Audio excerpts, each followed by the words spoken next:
morning, everybody. Hope you're having a fantastic day. And welcome to the next video.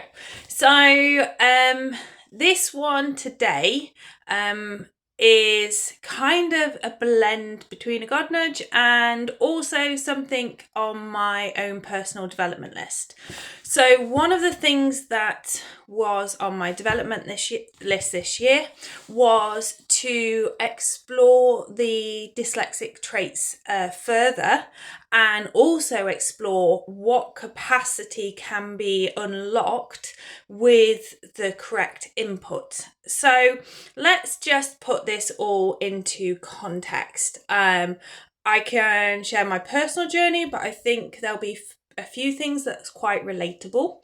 I went all the way through school, and things weren't picked up till I was kind of hitting around GCSE level, where obviously the pressure intensifies and the nuances of performance are identified and also challenged a lot more. So with that, there was many a conversations around from people that why is it that you can tell me the answers and yet you put it down and it's like a 3-year-old? Why is it that I know you know it, it's really frustrating because you know it, and yet your work is of really low standard, so you're saying it at a B level, yet when you write it, it's at a D level. Now, back then, it was really unrecognised. I don't want to give away my age, but we're talking a good while. We're going into the decades kind of area. So back then it was a term that was known, but something that I still see today, which absolutely just freaking drives me insane, is it's a case of going, oh, but your B's and D's are the correct way round. So I will go into that in a minute. But anyway, so it wasn't until I got to university that I met this absolutely incredible woman called Lindsay, and she I was very fortunate that I got support, and my support network around me were going, something just isn't right. So I went and had an assessment done, and it flagged everything up, and it was like, oh, okay. But unfortunately, this wasn't until I transitioned out of this school education system and was heading off to university. At university, I had this most incredible person from the dyslexia support team at university called Lindsay, and she said, I remember sitting down with her in our first session, and she said, what do you want? I said, I want you to go right back to the beginning with me and take me through what I should have learnt that didn't work with my brain. So she did that. We spent 3 years and we went right back through things. I will be eternally grateful for that woman's time and patience. However, also, it was very interesting. At that point, obviously, I was understanding more what was happening with my brain, why it was doing what it was doing. And I was also observing the conflict in presentation with support. So I had 2 people there who were really supportive, got it, and weren't afraid to think outside the box with me, and were like, we can do this, we can do that, we can be creative in this way, and we got my brain to do what it was meant to do. And yet there was another person who just looked at the sheet, looked at the figures and went, and I said, well, this is my goal. I'm going to come out with a 2-1. That's where I want to hit. And they just looked at me and went, you won't be able to achieve that. Well, that's a bit silly with me. So anyway, I achieved it, by the way. I took great delight in telling that person. And however, it was a very interesting understanding about learning. So if we talk about in this context of learning, so I really enjoy now, I meet a lot of children more so who you can just see the traits and you're just like, yep. And first of all, I would like to say, like, from my perspective, dyslexia is on a spectrum. You can have some people can have certain presentations, but not other bits. Other people have other presentations, but not other bits. So it is very personalized how it presents itself. but some things are very common. So this year I was just like, right, I fully believe in neuroplasticity. I know my brain can do things that I don't quite understand yet. There are parts of dyslexia that I do not want to lose. I think they are just incredible traits. So my broader thinking, so my big picture thinking is a trait that comes from it, and it is so useful. I work in decades. I go like, what's going to happen 40 years times, and then I go sideways, and then I go out. So to look at one concept and to put it in a 5-dimensional picture and be able to rotate it, flip it, twist it, and go, okay, I can come up with my next bit is the problem solving. Because of what it limited me to do, I had to get really, really savvy at problem solving, which meant that my ability to think logically but out of the box thinking is really beneficial. So some people will come to me with a example. So one example was, someone said, how do I stop my child climbing over the gate? And I said, just rotate the boards so they're vertical. It's really hard to climb up vertical boards rather than horizontal boards. And that's just how my brain works. Creativity. I sit more in the right-hand side of my brain. So that storytelling is really amazing. I love spending time in that area. And that is because of this ability, because my brain works in pictures and not in words. I can see pictures and things play out that if someone's more on the left side, they would need a script for, which means that I can create scenarios and pictures in my head, plan, like go, okay, if I make these choices, what would happen preceding that? And I could play out role model kind of things in my brain. So those are the things I wanted to keep. However, there were certain areas that I didn't want to have. So some of those things that came up with was how my eyes moved across the page. So my eyes moved, they went sort of the way, then they jumped, and then they went sort of the way. So that piece of text there was always missed, hence why when I read, it wouldn't make any sense. Same when I'm reading down a page, I will go so far down, and then my eyes will jump, and then I'll go so far down. So there's like a segment there and a segment there of text that I will miss, which is why every time I'd read, it didn't make much sense. If I read it multiple times, I'd just keep missing the same bits. And one of my pet hates is people going, oh, well, to improve your reading and spelling, you just need to read more. No, you don't. Because if your brain is not working in that way, like if my brain constantly keeps missing the same pieces of text, no matter how much I read it, it is not going to alter. So that was really interesting. So that's been corrected now with some support, which has been fantastic. The next bit was the auditory processing side. So that was delayed in the segments when it came to language. So I was on something called the listening program, and highly recommend it. And we've tracked it, so we've tested it every few months to see what happened, and it is remarkable how neuroplasticity is just wonderful. It's remarkable how it has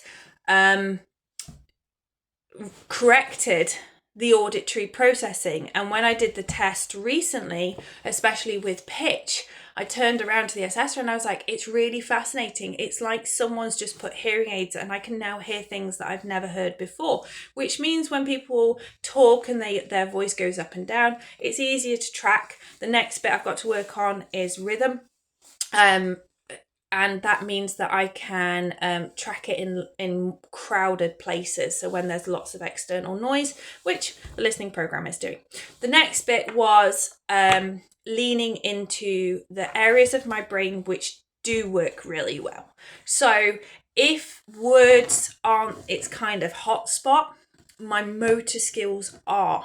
So the next program that I use is Nessie. Nessie is a specific program that's designed for the dyslexic brain, which helps teach your eyes to track across the page, but also it teaches in a way that is digestible for a more dyslexic brain.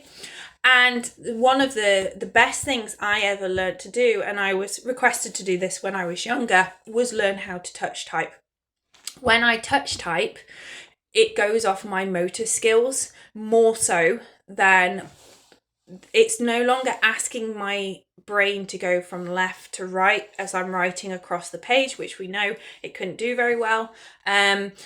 Instead, my hands are static, and from there they're not moving. And one thing I didn't used to do is I didn't used to look at the screen. So I would just look over the screen and type away and then review it afterwards. And doing it that way, I could then translate what was in my head to the page a lot better. But also my fingers memorized where the keys were, so it wasn't as tiring and harder work for me to spell out the words, because instead of remembering the word, I would remember how the word felt. So the word, I always laugh because when I write books, I have a trigger word, which is like a word that I put in every time I breathe or have a pause in thought, and I have to go back through and remove it. So one of the books, there was the word the was like every other word, and when you're writing like that, you just go with it and then you edit it afterwards. So my fingers would take a pause, but then they would automatically feel what the word the and where it was on the keyboard. So that's how I learned to improve my spelling. They're just a couple of things that I have done. Another final thing is I can't do can you just. So especially within the element that I work in, there is a lot of outcome measurements and can you just. The can you just is because someone's figured out that they need something and haven't evidenced it. I can't do those. So everybody who spends time with me know that if they need something, they need to give me time, because it will take me longer to produce that, but I can still produce it, but I can't do it spontaneously. So when I need to respond to something quickly, it's generally orally. So I will leave voice notes rather than written messages, because I can get the correct articulation of language and information that needs to be transferred, rather than writing it where there could be errors. Well, there will be more errors, which obviously I don't want at all. So there's some key things that I have learned so far on my journey. I think that it's still very unrecognised with regards to how it presents in a spectrum. And I generally think it's not because of anyone's fault. It's just because of a lack of awareness. And we still have a system that's very much taught in one format. For the more dyslexic brain, I would love apprenticeships to come back, because if individuals can mix their motor skills or their kinesthetic learning with then the language and the visual and the auditory, it just helps them immensely.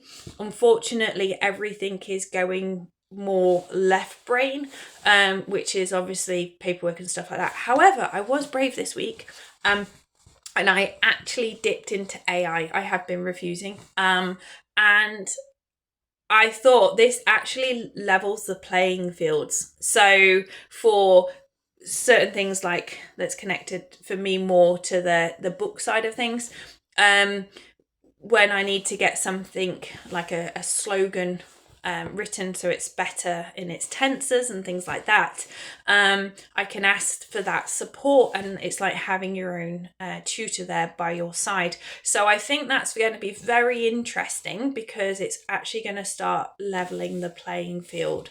So why do I share this? I share this because I'm going, for whatever reason, I decide to go through my GCSEs every year as I support people. And as I'm watching these children be stressed, deemed unachieving, and then seeing their potential, and actually knowing that if it was just presented in another way, if I could just teach them different skills or a different route to get to that language area of your brain, that actually they would thrive and they would show the world that they are thriving. So if you are, or if you have a child who is struggling with this, then look to getting that support. I think, to be honest, watching the Nessie educational video is really insightful. So just to start to bring your awareness that there is just something, it's like having a car and then opening the bonnet and the engine's not there. Knowing that you haven't got an engine, you can fix that. You can start getting an engine built in there.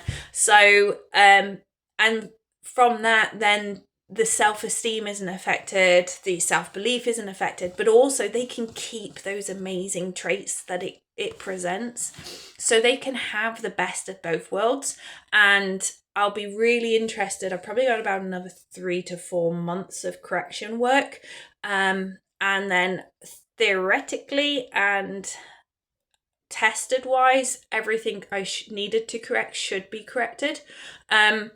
Which means that I can now then appreciate and enjoy the best of both worlds. So the best of both of my parts of my brain.